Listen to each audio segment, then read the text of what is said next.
Hello everyone and welcome back to my YouTube channel. This is going to be another productive study vlog. तो पूरा दिन बर्बाद करने के बाद I sat down to study around 7 p.m. And I started with maths में vector चल रहा है एंड मैंने वेक्टर का लास्ट लेक्चर दिन में ही ले लिया था। सिर्फ एक एक्सरसाइज बची हुई है आर एस से लगाने के लिए, तो सबसे पहले तो मैंने वो लगाई एंड यस मैंने लैपटॉप में सोल्यूशंस खोल के रख लिए थे just to check my answers and not to cheat. मैं अपने सारे क्वेश्चन खुद करती हूँ। इन केस मेरा कोई क्वेश्चन फंस जाता है तब मैं देख लेती हूँ। ऑल्दो मेरे को वेबसाइट का कुछ समझ ही नहीं आता है, पता नहीं उसमें अलग ही तरीके से कुछ सोल्यूशन लगा के दिखाते हैं। मैं यूट्यूब से सोल्यूशन देखती हूँ मोस्टली। जो हम लोग की डेट शीट अभी आई है, आई थिंक हम लोग को मैथ्स में अच्छा खासा गैप मिल रहा है। बट फिज़िक्स में भाई एक दिन का गैप कौन देता है? लिटरली फिज़िकल ऐसा नहीं है, फिज़िकल एजुकेशन में भी काफ़ी पढ़ना पड़ता है। और स्पेशली एक ऐसे इंसान को जिसने कभी पूरे साल फिज़िकल एजुकेशन ना पढ़ी हो, तो उसे तो पढ़ना ही पड़ेगा।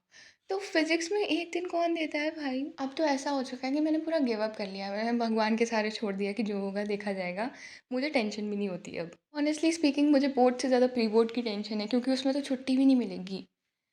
हाँ, बोर्ड्स में भी एक ही दिन की छुट्टी मिल रही है फिज़िक्स में, बट हो सकता है हमारे स्कूल में बैक टू बैक हो। एनीवेज़ आफ्टर सॉल्विंग आधी एक्सरसाइज़, आधी से ज़्यादा ही सॉल्व कर ली थी, अच्छी खासी सॉल्व कर ली थी। आई started with computer. I am neglecting computer science from a very long time. मेरा हाफ ईयरली में भी पेपर छूट गया था फॉर सम रीज़न। एंड अगर आपने मेरी इनिशियल वीडियोज़ देखी हैं, आपको पता होगा आई वॉच नितिन भैया से कंप्यूटर साइंस के लेक्चर्स।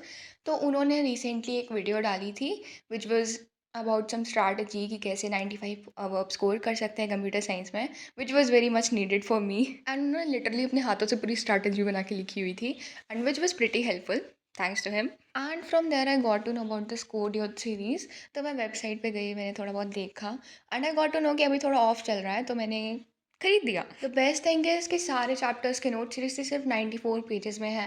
एंड हम लोग को प्री बोर्ड्स के टाइम बिल्कुल छुट्टी नहीं मिलती, तो इतना टाइम नहीं होता कि हम लोग बुक खोल करके हर चीज़ पढ़ें। तो this would be very helpful honestly. Also उसमें हर टॉपिक के बाद थोड़े थोड़े क्वेश्चंस भी गिवन है एंड उसके आंसर्स भी गिवन है, so that you can test yourself. क्योंकि मैं कंप्यूटर साइंस को स्क्रैच से ही शुरू कर रही हूँ, तो मैंने चैप्टर 1 से ही रिवाइज करना शुरू करा। सबसे पहले तो मैंने बुक खोल के ना सिलेबस चेक करा था, बिकॉज मेरे को लिटरली आइडिया ही नहीं है कि हमारे सिलेबस में है कितने चैप्टर्स। एंड आई रियलाइज काफ़ी सारा सिलेबस है और मुझे उसे हल्के में नहीं लेना चाहिए था।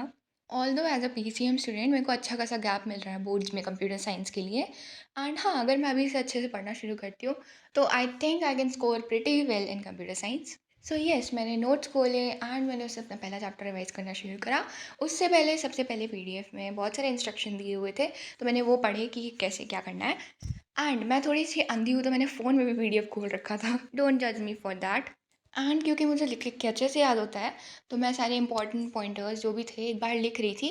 एंड ऑल्सो उसमें क्वेश्चंस भी थे, तो वो भी लगाने थे। तो मैंने वो भी साथ में लगाए। एंड ऑनेस्टली स्पीकिंग यार, computer science is a very interesting subject. बस आपको उसे अच्छा खासा टाइम देना पड़ता है। And I really want to have a career in CS, you know. So yes, मैंने पूरा पहला चैप्टर ऐसे रिवाइज कर लिया था, सारे क्वेश्चंस भी कर लिए थे एंड सारे इंपॉर्टेंट पॉइंटर्स भी खुद लिख लिए थे। So yeah, if you are interested you can check out his channel.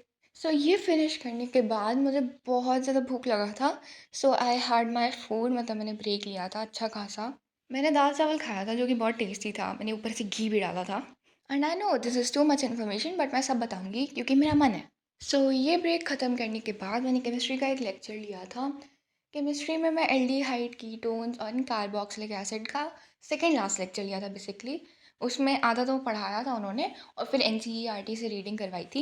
तो मैंने उसका कुछ लिखा नहीं, वो मैं NCERT में ही मार्क कर लूँगी क्योंकि मुझे ज़्यादा लिखने का शौक है नहीं। इवन मैं तो स्कूल में केमिस्ट्री की नोटबुक भी नहीं बना रही हूँ, मैं यही नोटबुक उन्हें दिखा दूँगी। एंड हाँ, हमारे टीचर्स कोऑपरेटिव हैं, वो हेल्प कर देते हैं इन सब चीज़ों में। Except some teachers like English वाले सर, उन्हें लगता है कि इंग्लिश ही दुनिया है, इंग्लिश ही सब कुछ है। आप मैथ्स छोड़ दीजिए, आप इंग्लिश पढ़िए। वो हम लोग के फिजिक्स के पीरियड से देते थे ताकि वो हम लोग को इंग्लिश पढ़ा सकें। नाउ आई नो कि इंग्लिश इज़ इम्पॉर्टेंट, बट भाई तुम फिजिक्स का पीरियड ले रहे हो सीरियसली? इवन इंग्लिश के बाद जब मैथ्स का पीरियड होता था, तो वो आधा मैथ्स के पीरियड में पढ़ा देते थे और फिर सर बहुत गुस्सा करते थे मैथ्स वाले। एंड फन फैक्ट, मैंने आज तक इंग्लिश की नोटबुक नहीं बनाई है, मतलब 12th में नहीं बनाई है अभी तक। आई होप कि कुछ ऐसे बवाल ना हो लास्ट में। ओके, सो केमिस्ट्री का वो लेक्चर ख़त्म करने के बाद मैं मैथ करने बैठी, जितनी मेरी एक्सरसाइज बची थी मुझे वो कंप्लीट करनी थी। एंड ऑनेस्टली मेरा दिमाग ही नहीं चल रहा था, मेरा दिमाग शट डाउन हो गया था। तो मैंने सिर्फ इतना ही पढ़ा था। मैथ में एक्सरसाइज थी काफ़ी लंबी, मतलब काफ़ी क्वेश्चंस बचे हुए थे, तो उसमें काफ़ी टाइम लग गया था।